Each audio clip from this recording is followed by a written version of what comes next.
ಎಲ್ರಿಗೂ ನಮಸ್ಕಾರ. ಮೊದಲನೇದಾಗಿ ಎಲ್ರಿಗೂ ಹೊಸ ವರ್ಷದ ಹಾರ್ದಿಕ ಶುಭಾಶಯಗಳು. ಇವತ್ತಿನ ವಿಡಿಯೋದಲ್ಲಿ ಬ್ಲೌಸು ಫೈನಲ್ ಫಿಟ್ಟಿಂಗ್ನ ಕೊಟ್ಟು ಆದಮೇಲೆ ಈ ರೀತಿ ಶೇಪು ಬರ್ತಾ ಇರಲ್ಲ ಅನ್ನೋದು ಕೆಲವರಿಗೆ ಪ್ರಾಬ್ಲಮ್ ಇರುತ್ತೆ. ಅಂಥವ್ರಿಗೆ ಇವತ್ತಿನ ವಿಡಿಯೋನ ಶೇರ್ ಮಾಡ್ತಾ ಇದ್ದೀನಿ. ನೋಡ್ತಾ ಇರ್ಬೋದು, ಇಲ್ಲಿ ಬ್ಲೌಸು ಈ ರೀತಿ ಕ್ರಾಸ್ ಶೇಪಲ್ಲಿದೆ. ಅಂದರೆ ಚೆಸ್ಟ್ ಭಾಗ ಏನಿದೆಯಲ್ಲ, ಈ ಚೆಸ್ಟ್ ಪಾರ್ಟಲ್ಲಿ ಜಾಸ್ತಿ ಬಂದು ಮತ್ತು ಈ ಸೊಂಟದ ಭಾಗದಲ್ಲಿ ಕಡಿಮೆ ಬರೋ ರೀತಿಯಲ್ಲಿ ಈ ರೀತಿ ಕ್ರಾಸ್ ಆಗಿ ಲೈನ್ ಬರಬೇಕು. ಅಂದರೆ ಬ್ಲೌಸ್ ಶೇಪು ಈ ರೀತಿ ಬರಬೇಕು. ಮತ್ತು ಇಲ್ಲಿ ನೋಡ್ತಾ ಇರ್ಬೋದು, ಫೈನಲ್ ಫಿಟ್ಟಿಂಗ್ನ ಏನು ಕೊಟ್ಟಿರ್ತೀವಿ ಅಲ್ಲ ಬ್ಲೌಸಲ್ಲಿ, ಅಂದರೆ ಫೈನಲ್ ಫಿಟ್ಟಿಂಗ್ ಸ್ಟಿಚ್ನ ಹಾಕಿರ್ತೀವಲ್ಲ, ಇಲ್ಲಿ ಈ ರೀತಿ ಸ್ಟ್ರೈಟ್ ಲೈನು ಬರಬೇಕು. ಈ ರೀತಿ ಸ್ಟ್ರೈಟ್ ಲೈನ್ ಬಂದ್ರೇ ಬ್ಲೌಸು ಫಿಟ್ಟಿಂಗು ಕರೆಕ್ಟಾಗಿ ಬರುವಂಥದ್ದು.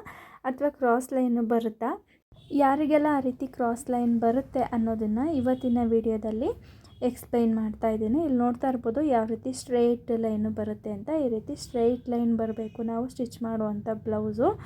ನ್ಯೂ ಇಯರ್ ಟೈಮ್ ಆಗಿರೋದ್ರಿಂದ ತುಂಬ ಗಾಡಿಗಳ ಸೌಂಡ್ ಇದೆ, ದಯವಿಟ್ಟು ಕ್ಷಮಿಸಿ. ಎಷ್ಟು ಅವಾಯ್ಡ್ ಮಾಡಿದ್ರೂ ಕೂಡ ಆಗಲ್ಲ, ಗಾಡಿಗಳ ಸೌಂಡ್ ಬರ್ತಾನೆ ಇರುತ್ತೆ. ಈ ರೀತಿ ಸ್ಟ್ರೈಟ್ ಲೈನು ಬರಬೇಕು ಅಂದರೆ ನಾವು ಫಸ್ಟು ಫಿಟ್ಟಿಂಗ್ನ ಸರಿಯಾಗಿ ಕೊಡೋದು ಯಾವ ರೀತಿ ಅನ್ನೋದು ಗೊತ್ತಿರಬೇಕಾಗತ್ತೆ. ಈ ರೀತಿ ಫಸ್ಟಿಗೆ ಫಿಟ್ಟಿಂಗ್ ಲೈನ್ನ ಯಾವ ರೀತಿಯಾಗಿ ಸ್ಟಿಚ್ ಮಾಡೋದು ಅನ್ನೋದನ್ನು ಮೊದಲನೇದಾಗಿ ನೋಡಿ. ಅದಾದಮೇಲೆ ನೆಕ್ಸ್ಟು ಯಾರಿಗೆಲ್ಲ ಕ್ರಾಸ್ ಲೈನ್ ಬರುತ್ತೆ ಅಂತ ನೋಡ್ತಾ ಹೋಗೋಣ. ಇದು ನೋಡಿ ಬ್ಲೌಸು ಆಲ್ಮೋಸ್ಟು ಒಬ್ಬರೇ 18 ಬ್ಲೌಸ್ ಕೊಟ್ಟಿದ್ರು ಸ್ಟಿಚ್ ಮಾಡೋದಕ್ಕೆ ಅಂತ ಹೇಳಿ ಲೆಕ್ಚರರ್ ಇವರು. ಒಂದೇ ಸೈಜಲ್ಲಿ ಅಂದರೆ ಒಂದೇ ಪ್ಯಾಟ್ರನ್ನಲ್ಲಿ ಜಸ್ಟ್ ನೆಕ್ ಶೇಪ್ ಮಾತ್ರ ಚೇಂಜ್ ಇರಲಿ, ಅದಾದಮೇಲೆ ಎಲ್ಲದಕ್ಕೂ ಕೂಡ ಈ ಥರ ಏನು ಥ್ರೆಡ್ ಪೈಪಿಂಗ್ ಇರಲಿ ಅಂತ ಹೇಳಿ 18 ಬ್ಲೌಸ್ನ ಕೊಟ್ಟಿದ್ರು.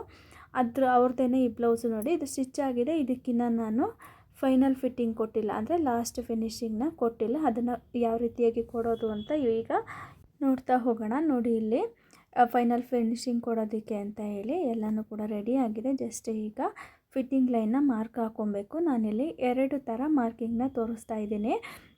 ಅಂದರೆ ಒಂದು ಮೆಜರ್ಮೆಂಟ್ ಬ್ಲೌಸ್ನ ಇಟ್ಕೊಂಡು ನಾವು ಯಾವ ರೀತಿಯಾಗಿ ಫಿಟ್ಟಿಂಗ್ನ ಕೊಡಬೇಕು ಅನ್ನೋದು, ಮತ್ತು ಇನ್ನೊಂದು ಟೇಪ್ನ ಬಳಸ್ಕೊಂಡು ಯಾವ ರೀತಿಯಾಗಿ ಮೆಜರ್ಮೆಂಟ್ನ ತೊಗೊಳ್ಳೋದು ಅಥವಾ ಯಾವ ರೀತಿ ಮಾರ್ಕ್ ಹಾಕ್ಕೊಳ್ಳೋದು ಅನ್ನೋದನ್ನು ನೋಡ್ತಾ ಹೋಗೋಣ. ಮೊದಲನೇದಾಗಿ ಇಲ್ಲಿ ನೋಡಿ, ಮೆಜರ್ಮೆಂಟ್ ಬ್ಲೌಸ್ನ ಇಟ್ಕೊಂಡು ಯಾವ ರೀತಿಯಾಗಿ ಮಾರ್ಕ್ ಹಾಕ್ಕೊಳ್ಳೋದು ಅಂತ ನೋಡ್ತಾ ಹೋಗೋಣ. ನೋಡಿ, ಈಗ ಬ್ಲೌಸು ನಾವು ಯಾವ ಕಡೆಗೆ ಮಾರ್ಕ್ನ ಹಾಕ್ಕೋತಾ ಇರ್ತೀವಿ ಆ ಕಡೆಯಿಂದನೇ ಮೆಜರ್ಮೆಂಟ್ನ ತೊಗೊಬೇಕು. ಅಂದರೆ ಉಕ್ಸ್ ಕಡೆ ಮಾರ್ಕ್ ಹಾಕ್ಕೋತಾ ಇದ್ದರೆ ಉಕ್ಸ್ ಕಡೆನೇ ನಾವು ಮೆಜರ್ಮೆಂಟ್ನ ತೊಗೊಬೇಕಾಗತ್ತೆ. ಅದಕ್ಕೋಸ್ಕರ ಈ ರೀತಿ ಬ್ಲೌಸ್ನ ಉಲ್ಟಾ ಮಾಡಿ ಇಟ್ಕೊಂಡಿದ್ದೀನಿ. ಈ ರೀತಿ ಇಟ್ಕೊಂಡಿದ್ದಾದಮೇಲೆ ಈಗ ಫಸ್ಟು ಸ್ಲೀವ್ ರೌಂಡ್ನ ಮಾರ್ಕ್ ಹಾಕ್ಕೊಳ್ಳೋಣ. ಈ ರೀತಿ ಇಟ್ಕೊಂಡು ಸೆಂಟರಿಂದ ಕರೆಕ್ಟಾಗಿ 2 ಬ್ಲೌಸ್ಗಳನ್ನ ಇಟ್ಕೊಬೇಕಾಗತ್ತೆ. ಈಗೇನು ಮಾರ್ಕ್ ಹಾಕ್ಕೊಬೇಕು ಆ ಬ್ಲೌಸ್ ಮೇಲೆ ಮೆಜರ್ಮೆಂಟ್ ಬ್ಲೌಸ್ನ ಈ ರೀತಿಯಾಗಿ ಇಟ್ಕೊಂಡು ಕರೆಕ್ಟಾಗಿ ಸ್ಲೀವ್ ರೌಂಡ್ ಏನಿದೆ ಅದನ್ನು ಈ ರೀತಿ ಮಾರ್ಕ್ ಹಾಕ್ಕೊಬೇಕು. ಅಂದರೆ ಎಲ್ಲಿ ಸ್ಟಿಚ್ ಬಂದಿರುತ್ತೆ ಅಲ್ಲ ಅಲ್ಲಿಗೆ ಮಾರ್ಕ್ನ ಹಾಕ್ಕೊಬೇಕಾಗತ್ತೆ. ನೋಡಿ, ಇಲ್ಲಿದೆ, ಇಲ್ಲಿಗೆ ಮಾರ್ಕ್ ಹಾಕ್ಕೊಂಡಿದ್ದೀನಿ. ಇದಾದಮೇಲೆ ಈಗ ಆರ್ಮಲ್ ರೌಂಡ್ನ ಮಾರ್ಕ್ ಹಾಕ್ಕೊಬೇಕು. ಆರ್ಮಲ್ ರೌಂಡ್ನ ಮಾರ್ಕ್ ಹಾಕ್ಕೊಳ್ಳೋದಕ್ಕೆ ಈ ರೀತಿ ಶೋಲ್ಡರ್ ಹತ್ರ ಕರೆಕ್ಟಾಗಿ ಫೋಲ್ಡ್ ಮಾಡಿ ಬ್ಲೌಸ್ನ ಇಟ್ಕೊಬೇಕಾಗತ್ತೆ. ಇಟ್ಕೊಂಡು ಕರೆಕ್ಟ್ 2 ಶೋಲ್ಡರ್ ಪಾಯಿಂಟ್ಗಳನ್ನ ಒಂದೇ ಹತ್ರಕ್ಕೆ ಈ ರೀತಿ ಇಟ್ಕೊಬೇಕು. ಇಟ್ಕೊಂಡಿದ್ದಾದಮೇಲೆ ಈಗ ಆರ್ಮಲ್ ರೌಂಡ್ನ ಮಾರ್ಕ್ ಹಾಕ್ಕೊಳ್ಳೋಣ. ಕರೆಕ್ಟ್ ಒಂದು ಬ್ಲೌಸ್ ಏನಿದೆ ಅಲ್ಲ ಅದ್ರ ಮೇಲೇ ಇನ್ನೊಂದು ಬ್ಲೌಸು ಈ ರೀತಿ ಕುತ್ಕೊಬೇಕು. ಅಂದರೆ ಬಾಡಿ ಮತ್ತು ಸ್ಲೀವ್ನ ಏನು ಜಾಯಿಂಟ್ ಮಾಡಿರ್ತೀವಲ್ಲ ಆ ಲೈನು ಒಂದೇ ಮೇಲೆ ಬರೋ ರೀತಿಯಲ್ಲಿ ಈ ರೀತಿ ಇಟ್ಕೊಬೇಕಾಗುತ್ತೆ. ಈ ರೀತಿ ಇಟ್ಕೊಂಡು ಸೇಮ್ ಎಲ್ಲಿ ಸ್ಟಿಚಿಂಗ್ ಬಂದಿರುತ್ತೆ ಅಲ್ಲ ಆ ಸ್ಟಿಚಿಂಗ್ ಪಾಯಿಂಟಿಗೆ ಇಲ್ಲೂ ಕೂಡ ಮಾರ್ಕ್ನ ಮಾಡ್ಕೊಬೇಕಾಗುತ್ತೆ. ತುಂಬ ಎಲ್ಲ ಮಾರ್ಕ್ ಮಾಡಿಕೊಂಡು ಕನ್ಫ್ಯೂಸ್ ಮಾಡ್ಕೊಳ್ಳೋಕೆ ಹೋಗಬಾರ್ದು. ಜಸ್ಟ್ ಈ 3 ಮಾರ್ಕಿಂಗ್ ಸಿಕ್ಕಿದ್ರೆ ಸಾಕು, ನಮಗೆ ಕರೆಕ್ಟಾಗಿ ಬ್ಲೌಸ್ ಫಿಟ್ಟಿಂಗ್ ಬರುತ್ತೆ. ನಾವು ಸರಿಯಾಗಿ ಮಾರ್ಕ್ ಹಾಕ್ಕೊಂಡು ಕಟ್ಟಿಂಗ್ ಮಾಡಿದ್ದೀವಿ ಅಂತ ಹೇಳಿದ್ರೆ. ಈ 2 ಮಾರ್ಕಿಂಗ್ ಆದಮೇಲೆ ಈಗ ಸೊಂಟದ ಮಾರ್ಕಿಂಗ್ನು ಕೂಡ ಮಾಡ್ಕೊಳ್ಳೋಣ. ಈ ರೀತಿ ಇಟ್ಕೊಂಡು ಇಲ್ಲೂ ಕೂಡ ಸೇಮ್ ಅದೇ ಥರ ಮಾರ್ಕಿಂಗ್ನ ಮಾಡ್ಕೊಬೇಕಾಗುತ್ತೆ. ಎಲ್ಲಿ ನಮಗೆ ಸ್ಟಿಚಿಂಗ್ ಲೈನ್ ಬಂದಿರುತ್ತೆ ಅಲ್ಲ ಅದ್ರ ಮೇಲೆ ಈ ರೀತಿಯಾಗಿ ಇಟ್ಕೊಂಡು ಅದೇ ಮಾರ್ಕಿಂಗ್ನ ಇಲ್ಲಿ ಮಾಡ್ಕೋತಾ ಇದ್ದೀನಿ. ಈ ರೀತಿ 3 ಮಾರ್ಕಿಂಗ್ ಮಾಡಿಕೊಂಡ್ರೆ ಸಾಕು, ನಮಗೆ ಕರೆಕ್ಟ್ ಆಗುತ್ತೆ. ಈಗ ಈ 3 ಮಾರ್ಕಿಂಗ್ನು ಕೂಡ ಸೇರಿಸ್ಕೊಬೇಕು. ಅದಕ್ಕೋಸ್ಕರ ಇಲ್ಲಿ ಸ್ಕೇಲ್ನ ಇಟ್ಕೊಂಡು ಈ ರೀತಿ ಲೈನ್ನ ಡ್ರಾ ಮಾಡ್ಕೋತಾ ಇದ್ದೀನಿ. ಈ ರೀತಿ ಮಾರ್ಕ್ ಮಾಡ್ಕೊಂಡಿರೋಂಥ ಪಾಯಿಂಟ್ಗಳನ್ನ ಸೇರಿಸ್ಕೊಂಡ್ರೆ ಆಯಿತು. ಇದೇ ಏನು ಮಾರ್ಕ್ ಹಾಕ್ಕೊಂಡಿರ್ತೀವಿ ಅಲ್ಲ, ಈ ಲೈನ್ ಏನು ಡ್ರಾ ಮಾಡ್ಕೊಂಡಿರ್ತೀವಲ್ಲ ಇದ್ರ ಮೇಲೆ ಕರೆಕ್ಟಾಗಿ ನಾವು ಸ್ಟಿಚಿಂಗ್ನ ಹಾಕ್ಕೊಂಡ್ರೆ ಫೈನಲ್ ಫಿಟ್ಟಿಂಗ್ ಕೂಡ ರೆಡಿ ಆಗುತ್ತೆ. ಇದೇ ಥರ ಇನ್ನೊಂದು ಸೈಡ್ಗೂ ಕೂಡ ಮಾರ್ಕಿಂಗ್ನ ಮಾಡ್ಕೊಬೋದು. ಬಿಗಿನರ್ಸ್ ಆಗಿದ್ದರೆ ಈ ರೀತಿ ಎಡ್ಜ್ಗಳಲ್ಲಿ ಗುಂಡ್ಪಿನ್ ಹಾಕಿ ಇಟ್ಕೊಳ್ಳೋದು ಒಳ್ಳೆಯದು. ಏಕೆಂದರೆ ನಮಗೆ ಫಿಟ್ಟಿಂಗ್ ಮಾಡುವಾಗ ಬಟ್ಟೆ ಆ ಕಡೆ ಈ ಕಡೆ ಜಾರಲ್ಲ, ಕರೆಕ್ಟಾಗಿ ಕೂತ್ಕೊಂಡಿರುತ್ತೆ. ಈಗ ನೋಡಿ, ಒಂದು ಸೈಡು ಮೆಜರ್ಮೆಂಟ್ ಬ್ಲೌಸ್ನ ಇಟ್ಕೊಂಡು ಯಾವ ರೀತಿ ಮಾರ್ಕಿಂಗ್ ಹಾಕ್ಕೊಳ್ಳೋದು ಅಂತ ನೋಡಿದ್ದಾಯಿತು. ಇವಾಗ ಟೇಪ್ನ ಬಳಸಿ ಯಾವ ರೀತಿ ಮಾರ್ಕಿಂಗ್ ಮಾಡ್ಕೊಳ್ಳೋದು ಅಂತ ನೋಡೋಣ. ಇಲ್ಲಿ ಸ್ಲೀವ್ ರೌಂಡ್ ಬಂದು 5.5 ಇಂಚಿದೆ, ಅದಕ್ಕೋಸ್ಕರ ಇಲ್ಲಿ ಸ್ಲೀವ್ ರೌಂಡು 5.5 ಇಂಚಿಗೆ ಈ ರೀತಿ ಮಾರ್ಕ್ನ ಮಾಡ್ಕೋತಾ ಇದ್ದೀನಿ. ಅದಾದಮೇಲೆ ಆರ್ಮೋಲ್ ರೌಂಡು 8.5 ಇಂಚಿದೆ. ಇಲ್ಲಿ 8.5 ಇಂಚಿಗೂ ಕೂಡ ಈ ರೀತಿ ಮೆಜರ್ಮೆಂಟ್ ಟೇಪ್ನ ಇಟ್ಕೊಂಡು ಶೋಲ್ಡರ್ ಹತ್ರ ಇಲ್ಲಿ ಎಲ್ಲಿಗೆ ಬರುತ್ತೆ ಅಲ್ಲಿಗೆ ನೋಡಿಕೊಂಡು 8.5 ಇಂಚಿಗೆ ಈ ರೀತಿ ಮಾರ್ಕ್ನ ಮಾಡ್ಕೊಬೇಕಾಗುತ್ತೆ. ಕರೆಕ್ಟು ಶೋಲ್ಡರ್ ಹತ್ರ ಇಟ್ಕೊಂಡು ಟೇಪ್ನ ಅಳತೆ ಮಾಡ್ಕೊಬೇಕು. ನೋಡಿ ಇಲ್ಲಿ ಮಾರ್ಕ್ ಹಾಕ್ಕೊಬೇಕು. ಮಾರ್ಕ್ ಹಾಕ್ಕೊಂಡಿದ್ದೀನಿ. ಇಲ್ಲಿಂದ ನನಗೆ ಚೆಸ್ಟು 10.25 ಇಂಚ್ ಬೇಕಾಗುತ್ತೆ. ನೋಡೋಣ 10.25 ಇಂಚ್ ಬಂದಿದೆಯಾ ಇಲ್ವಾ ಅಂತ ನೋಡಿ. ಕರೆಕ್ಟಾಗಿ 10.25 ಇಂಚ್ ಬಂದಿದೆ. ಇನ್ನು 1 ಪಾಯಿಂಟ್ ಎಕ್ಸ್ಟ್ರಾನೇ ಬರ್ತಾಯಿದೆ. ಕರೆಕ್ಟ್ ಆಗುತ್ತೆ ಬ್ಲೌಸು. ಇನ್ನು ಸೊಂಟದ ಭಾಗದಲ್ಲೂ ಕೂಡ ಮಾರ್ಕಿಂಗ್ನ ಮಾಡ್ಕೊಬೇಕು. ಎಷ್ಟಿದೆ ಅಂತ ನೋಡಿಕೊಂಡು ಮಾರ್ಕ್ ಮಾಡ್ಕೋತಾ ಇದ್ದೀನಿ. ಆಲ್ಮೋಸ್ಟು 8.25 ಇಂಚು ಅಥವಾ 8 ಇಂಚ್ ಮೇಲೆ 1 ಪಾಯಿಂಟ್ ಇದೆ, ಅದಕ್ಕೇ ಇಲ್ಲಿ ಮಾರ್ಕ್ನ ಮಾಡ್ಕೋತಾ ಇದ್ದೀನಿ. ಈಗ ನೋಡಿ 3 ಮಾರ್ಕಿಂಗ್ ಮಾಡ್ಕೊಂಡಿದ್ದಾದಮೇಲೆ ಈಗ ಸೇಮ್ ಅದೇ ಥರ ಇಲ್ಲೂ ಕೂಡ ಲೈನ್ನ ಹಾಕ್ಕೋತಾ ಇದ್ದೀನಿ. ಅಂದರೆ 3 ಪಾಯಿಂಟ್ಗಳು ಏನಿದೆ ಅಲ್ಲ ಅದನ್ನು ಈ ರೀತಿ ಸೇರಿಸ್ಕೋತಾ ಇದ್ದೀನಿ. ಈಗ ಬ್ಲೌಸು ಫೈನಲ್ ಫಿಟ್ಟಿಂಗಿಗೆ ಅಂತ ಮಾರ್ಕ್ ಮಾಡ್ಕೊಂಡಿದ್ದಾಗಿದೆ. ಈಗ ಇಷ್ಟೇ ಮಾರ್ಕಿಂಗ್ ಬರೋವಂಥದ್ದು. ಈಗ ಮಾರ್ಕ್ ಮಾಡ್ಕೊಂಡಿರೋ ಅಂಥದ್ದನ್ನು ಸ್ಟಿಚ್ ಮಾಡ್ಕೊಳ್ಳೋಣ. ಈಗ ಏನು ಮಾರ್ಕ್ ಮಾಡ್ಕೊಂಡಿದ್ದೀವಲ್ಲ ಲೈನು, ಅದ್ರ ಮೇಲೇ ಸ್ಟಿಚಿಂಗ್ನ ಹಾಕ್ಕೊಬೇಕು.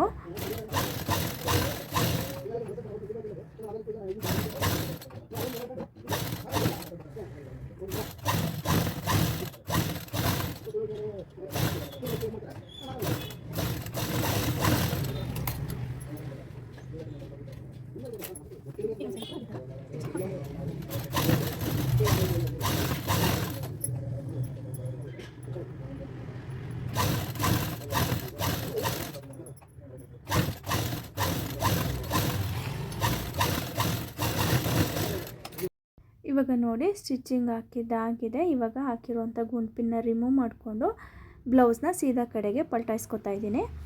ನೀವು ನೋಡ್ತಾ ಇರ್ಬೋದು ಬ್ಲೌಸು ಫೈನಲ್ ಫಿಟ್ಟಿಂಗ್ ಯಾವ ರೀತಿ ಬಂದಿದೆ ಅಂತ. ನೋಡಿ ತೋಳಲ್ಲಿ ಹೆಚ್ಚು ಕಡಿಮೆ ಅಂದರೆ ಮೇಲೆ ಕೆಳಗೆ ಆಗ್ತಾ ಇರುತ್ತೆ ಅಂತ ಹೇಳ್ತಾ ಇರ್ತಾರಲ್ಲ, ಇಲ್ಲಿ ಎರಡೂ ಕೂಡ ಒಂದೇ ಲೈನ್ಗೆ ಜಾಯಿಂಟ್ ಆಗಿದೆ. ಈ ರೀತಿ ನಾವು ಫಿಟ್ಟಿಂಗ್ನ ಕೊಡಬೇಕಾಗತ್ತೆ. ನಾವು ಬ್ಲೌಸ್ಗೆ ಸ್ಲೀವ್ನ ಜಾಯಿಂಟ್ ಮಾಡೋಕ್ಕಿಂತ ಮುಂಚೆ ಯಾವೆಲ್ಲ ಸ್ಟೆಪ್ಸ್ನ ತೊಗೊಬೇಕು ಅನ್ನೋದನ್ನು ಈಗಾಗಲೇ ನನ್ನ ಚಾನಲಲ್ಲಿ ಅಪ್ಲೋಡ್ ಮಾಡಿದ್ದೀನಿ. ಡಿಸ್ಕ್ರಿಪ್ಷನಲ್ಲಿ ಲಿಂಕ್ ಕೊಟ್ಟಿರ್ತೀನಿ, ಬೇಕಾದರೆ ಒಂದು ಸಲ ಚೆಕ್ ಮಾಡಿ. ನೋಡಿ ಈ ರೀತಿ ಫಿಟ್ಟಿಂಗ್ ಹಾಕಿದ್ದಾದಮೇಲೆ ಒಂದು ಸ್ಟಿಚ್ ಹಾಕಿದ್ದಾದಮೇಲೆ ಈ ರೀತಿ ನಾವು ಮೆಜರ್ಮೆಂಟ್ ಬ್ಲೌಸ್ನ ಇಟ್ಕೊಂಡು ಚೆಕ್ ಮಾಡ್ಕೊಬೇಕು, ಕರೆಕ್ಟ್ ಇದೆಯಾ ಇಲ್ವಾ ಅಂತ ಹೇಳಿ. ಸಪೋಸ್ ಏನಾದರೂ ಹೆಚ್ಚು ಕಡಿಮೆ ಬರ್ತಾಯಿದ್ರೆ ಅದನ್ನ ಸರಿ ಮಾಡ್ಕೊಬೇಕಾಗತ್ತೆ. ನೋಡಿ ಪಾಯಿಂಟ್ ಟು ಪಾಯಿಂಟ್ ಕರೆಕ್ಟಾಗಿ ಬಂದಿದೆ, ಎಲ್ಲೂ ಕೂಡ ಹೆಚ್ಚು ಕಡಿಮೆ ಆಗಿಲ್ಲ. ಈ ರೀತಿ ಚೆಕ್ ಮಾಡಿಕೊಂಡು ಪರ್ಫೆಕ್ಟಾಗಿ ಇದೆ ಅಂತ ಗೊತ್ತಾದಮೇಲೆ ಪಕ್ಕದಲ್ಲಿ ಅಂದರೆ 1/4 ಇಂಚು ಗ್ಯಾಪಲ್ಲಿ ನಾವು 2ರಿಂದ 3 ಸ್ಟಿಚ್ನ ಹಾಕ್ಕೊಬೇಕಾಗತ್ತೆ. ಈ ರೀತಿ ಒಂದೇ ಡಿಸ್ಟೆನ್ಸಲ್ಲಿ ಎಲ್ಲ ಏನು ಸ್ಟಿಚ್ ಹಾಕೋದಕ್ಕೆ ಗೊತ್ತಾಗಿಲ್ಲ ಅಂತ ಹೇಳಿದ್ರೆ ಮುಂಚೆನೇ ಲೈನ್ ಹಾಕ್ಕೊಂಬಿಡಿ ಸ್ಕೇಲ್ ಇಟ್ಕೊಂಡು. ಅದಾದಮೇಲೆ ಸ್ಟಿಚ್ನ ಹಾಕ್ಕೊಬೋದು.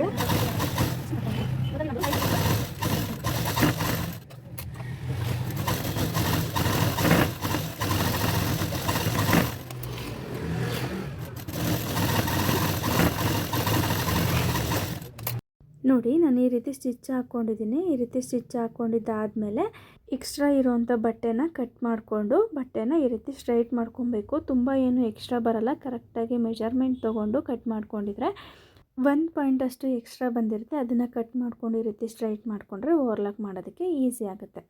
ನೋಡಿ ಈ ರೀತಿ ಸ್ಟ್ರೈಟಾಗಿ ಕಟ್ ಮಾಡ್ಕೊಂಡಿದ್ದೀನಿ. ಈಗ ಇನ್ನೊಂದು ಸೈಡ್ ಕೂಡ ಇದೇ ಥರ ಸ್ಟಿಚಿಂಗ್ನ ಹಾಕ್ಕೋತೀನಿ.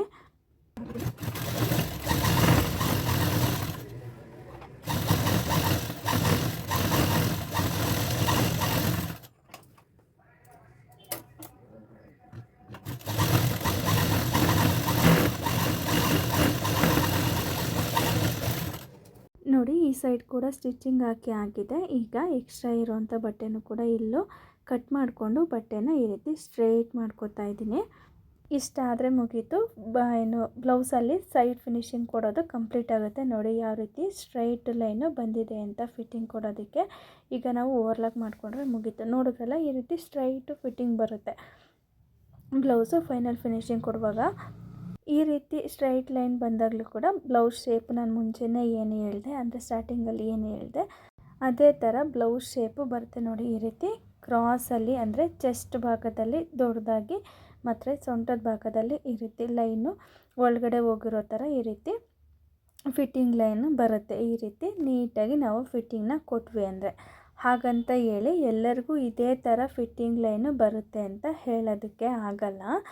ಏಕೆಂದರೆ ಒಂದು ಮೀಡಿಯಮ್ ಸೈಜ್ ಇರೋ ಅಂಥವ್ರಿಗಾದರೆ ಅಂದರೆ ಒಂದು ಲೆವೆಲ್ವರೆಗೂ ಏನು ಬಾಡಿ ಮೆಷರ್ಮೆಂಟ್ ಇದೆ ಅಂಥವ್ರಿಗಾದರೆ ಈ ರೀತಿ ಲೈನ್ಗಳು ಬರುತ್ತೆ. ತುಂಬ ಹೆವಿ ಸೈಜ್ ಇರೋ ಅಂಥವ್ರಿಗಾದರೆ ಅಂದರೆ ಹೆವಿ ಚೆಸ್ಟ್ ಇರೋ ಅಂಥವ್ರು ಅಥವಾ ತುಂಬ ಹೆವಿ ದಪ್ಪ ಇರೋ ಅಂಥವ್ರಿಗಾದರೆ ಈ ರೀತಿ ಲೈನು ಬರೋಲ್ಲ. ಅಂದರೆ ಏನು ಇಲ್ಲಿ ತೋರಿಸ್ತಾ ಇದ್ದೀನಲ್ಲ ಈ ರೀತಿ ಲೈನ್ ಬರೋಲ್ಲ, ಮತ್ತು ಇಲ್ಲಿ ಕ್ರಾಸಿಂಗ್ ಅಂದರೆ ಸ್ಟ್ರೇಟ್ ಲೈನ್ ಕೂಡ ಬರೋಲ್ಲ. ಆ ರೀತಿ ಬರಲಿಲ್ಲ ಅಂದರೆ ಬ್ಲೌಸ್ ಫಿಟ್ಟಿಂಗ್ ಸರಿ ಇಲ್ಲ ಅಂತ ಅಲ್ಲ, ಬ್ಲೌಸ್ ಶೇಪು ಅವ್ರವ್ರ ಬಾಡಿ ಮೆಷರ್ಮೆಂಟ್ ತಕ್ಕಂಗೆ ಹೋಗುತ್ತೆ. ನೋಡಿ, ನಿಮಗೆ ಇನ್ನೊಂದು ಬ್ಲೌಸ್ ಇಟ್ಟು ತೋರಿಸ್ತಾ ಇದ್ದೀನಿ. ಇದು ನಾನೇ ಸ್ಟಿಚ್ ಮಾಡಿರೋವಂಥ ಬ್ಲೌಸು. ಇದನ್ನು ಮತ್ತೆ ನನಗೆ ಮೆಷರ್ಮೆಂಟ್ಗೆ ಅಂತ ಕೊಟ್ಟಿದ್ದಾರೆ. ಒಂದು ಚೂರು ಏನು ಮಿಸ್ಟೇಕ್ ಇಲ್ಲದಲೇ ಬ್ಲೌಸು ಅವ್ರಿಗೆ ವೇರ್ ಮಾಡಿದಾಗ ಪರ್ಫೆಕ್ಟಾಗಿ ಕೂತ್ಕೊಳ್ಳುತ್ತೆ. ಎಲ್ಲೂ ಕೂಡ ಏನು ಪ್ರಾಬ್ಲಮ್ ಬರಲ್ಲ ಈ ಬ್ಲೌಸು. ಇದರಲ್ಲಿ ನೋಡೋದಾದರೆ ನೋಡಿ, ಮುಂಚೆ ತೋರಿಸಿದ ಬ್ಲೌಸಿನ ಥರ ಸ್ಟ್ರೇಟ್ ಲೈನು ಬಂದಿಲ್ಲ. ಇಲ್ಲಿ ನೋಡ್ತಾ ಇರ್ಬೋದು ಯಾವ ರೀತಿ ಕ್ರಾಸ್ ಆಗಿ ಲೈನ್ ಬಂದಿದೆ ಅಂತ ಹೇಳಿ. ಏಕೆಂದರೆ ಇದು ಹೆವಿ ಸೈಜ್ ಇರೋವಂಥ ಬ್ಲೌಸು. ನೋಡಿ, ಇಲ್ಲಿ ಗೊತ್ತಾಗ್ತಿದೆ ಅಂದ್ಕೊಂಡಿದ್ದೀನಿ ಯಾವ ರೀತಿ ಕ್ರಾಸ್ ಲೈನು ಬಂದಿದೆ ಅಂತ ಹೇಳಿ. ಇಲ್ಲೇ ನೋಡಿ, ನಿಮಗೆ ಸ್ಟ್ರೈಟ್ ಮಾಡ್ಕೊಂಡಾಗಲೇ ಗೊತ್ತಾಗುತ್ತೆ. ಇಲ್ಲಿ ಮುಂಚೆ ಏನು ಸ್ಟಾರ್ಟಿಂಗ್ ಬ್ಲೌಸ್ ತೋರಿಸ್ದೆ ಆ ರೀತಿ ಶೇಪು ಬಂದಿಲ್ಲ ಈ ಬ್ಲೌಸಲ್ಲಿ. ನೋಡಿ, ಇಲ್ಲಿ ಏನು ತೋರಿಸ್ದೆ ಅಲ್ಲ ಈ ರೀತಿ ಕ್ರಾಸ್ ಲೈನ್ ಥರ ಇಲ್ಲಿ ಶೇಪು ಬಂದಿಲ್ಲ ಬ್ಲೌಸಲ್ಲಿ. ನೋಡ್ಬೋದು ನೀವು, ಇಲ್ಲಿ ಸೊಂಟದ ಭಾಗದಲ್ಲೇ ತುಂಬ ಹೆವಿ ಆದಂಗೆ ಕಾಣಿಸುತ್ತೆ. ಹಾಗಂತ ಈ ಬ್ಲೌಸು ಫಿಟ್ಟಿಂಗಲ್ಲಿ ಸರಿ ಇಲ್ಲ ಅಂತ ಹೇಳೋಕ್ಕಾಗಲ್ಲ. ಫಿಟ್ಟಿಂಗಲ್ಲಿ ಪರ್ಫೆಕ್ಟ್ ಆಗಿದೆ. ಇದು ಏನು ಶೇಪು ಡಿಫ್ರೆನ್ಸ್ ಬಂದಿದೆ ಅಂದರೆ, ಇದು ಮೀಡಿಯಮ್ ಸೈಜ್ ಇರೋವಂಥ ಬ್ಲೌಸು, ಇದು ಹೆವಿ ಸೈಜ್ ಇರೋವಂಥ ಬ್ಲೌಸು. ಅದಕ್ಕೋಸ್ಕರ ಅವರವರ ಬಾಡಿ ಮೆಷರ್ಮೆಂಟ್ ತಕ್ಕಂಗೆ ಬ್ಲೌಸ್ ಶೇಪು ಚೇಂಜ್ ಆಗಿದೆ. ಬ್ಲೌಸು ಶೇಪ್ ಬಂದಿಲ್ಲ ಅಂತ ಹೇಳಿದ ಕಾರಣಕ್ಕೆ ಅದು ಪರ್ಫೆಕ್ಟಾಗಿಲ್ಲ ಅಂತ ಹೇಳೋಕ್ಕಾಗಲ್ಲ. ನಾನು ಹೇಳಿದೆ ಅಲ್ಲ, ಬಾಡಿ ಮೆಷರ್ಮೆಂಟ್ ತಕ್ಕಂಗೆ ಶೇಪು ಚೇಂಜ್ ಆಗ್ತಾ ಹೋಗುತ್ತೆ. ಅದ್ರ ಬಗ್ಗೆ ಆದಷ್ಟು ತಲೆ ಕೆಡಿಸ್ಕೊಬೇಡಿ.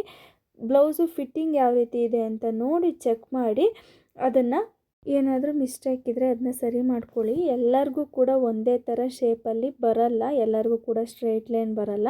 ಸ್ಟ್ರೈಟ್ ಲೈನ್ ಬಂದಿಲ್ಲ ಅನ್ನೋ ಕಾರಣಕ್ಕೋಸ್ಕರ ಬ್ಲೌಸು ಸರಿ ಇಲ್ಲ ಅಂತಲೂ ಕೂಡ ಹೇಳೋದಕ್ಕೆ ಆಗಲ್ಲ. ನಮಗೆ ಕರೆಕ್ಟಾಗಿ ಫಿಟ್ಟಿಂಗ್ ಬರ್ತಾ ಇದೆ ಅಂದರೆ ಬ್ಲೌಸು ಸರಿ ಇದೆ ಅಂತಲೇ ಅರ್ಥ. ತುಂಬ ದಪ್ಪ ಇರೋರಿಗೆ ಯಾವುದೇ ಕಾರಣಕ್ಕೂ ಕೂಡ ಸ್ಟ್ರೈಟ್ ಲೈನ್ ಬರಲ್ಲ, ಮತ್ತು ಇದು ಏನು ಬ್ಲೌಸ್ ಇದೆ ಅದು ಕೂಡ ಶೇಪ್ ಬರಲ್ಲ.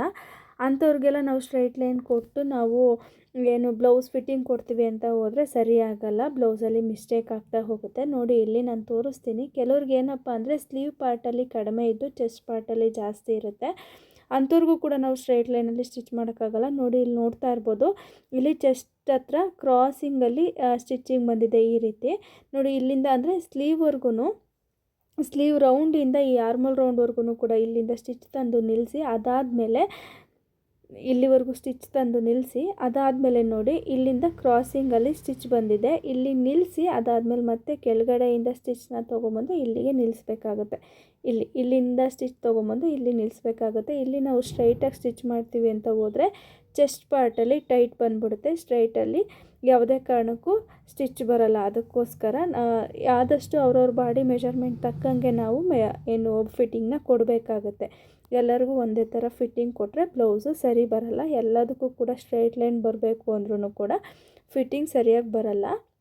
ಅದಕ್ಕೇ ಆದಷ್ಟು ನೋಡಿಕೊಂಡು ನಾವು ಎಲ್ಲ ಸ್ಕಿಲ್ಲಲ್ಲೂ ಬ್ಲೌಸ್ನ ಸ್ಟಿಚ್ ಮಾಡೋದನ್ನ ಕಲ್ತ್ಕೊಬೇಕು. ತುಂಬ ವೇರಿಯೇಷನ್ಸ್ ಇರುತ್ತೆ ಬಾಡಿ ಮೆಷರ್ಮೆಂಟಲ್ಲಿ. ಅವ್ರವ್ರ ಬಾಡಿ ವೇರಿಯೇಷನ್ಗೆ ತಕ್ಕಂತೆ ನಾವು ಬ್ಲೌಸ್ನ ಸ್ಟಿಚ್ ಮಾಡಿ ಕೊಡಬೇಕಾಗುತ್ತೆ. ನೋಡಿದ್ರಲ್ಲ, ಇದಿಷ್ಟು ಬ್ಲೌಸ್ ಫೈನಲ್ ಫಿಟ್ಟಿಂಗ್ ಯಾವ ರೀತಿಯಾಗಿ ಬರುತ್ತೆ ಅನ್ನೋದಕ್ಕೆ ಇದಿಷ್ಟು ಇವತ್ತಿನ ವಿಡಿಯೋ ಇಷ್ಟ ಆದರೆ ದಯವಿಟ್ಟು ವಿಡಿಯೋಗೆ ಲೈಕ್ ಮಾಡಿ, ನನ್ನ ಚಾನಲ್ನ ಸಬ್ಸ್ಕ್ರೈಬ್ ಮಾಡಿ. Thank you.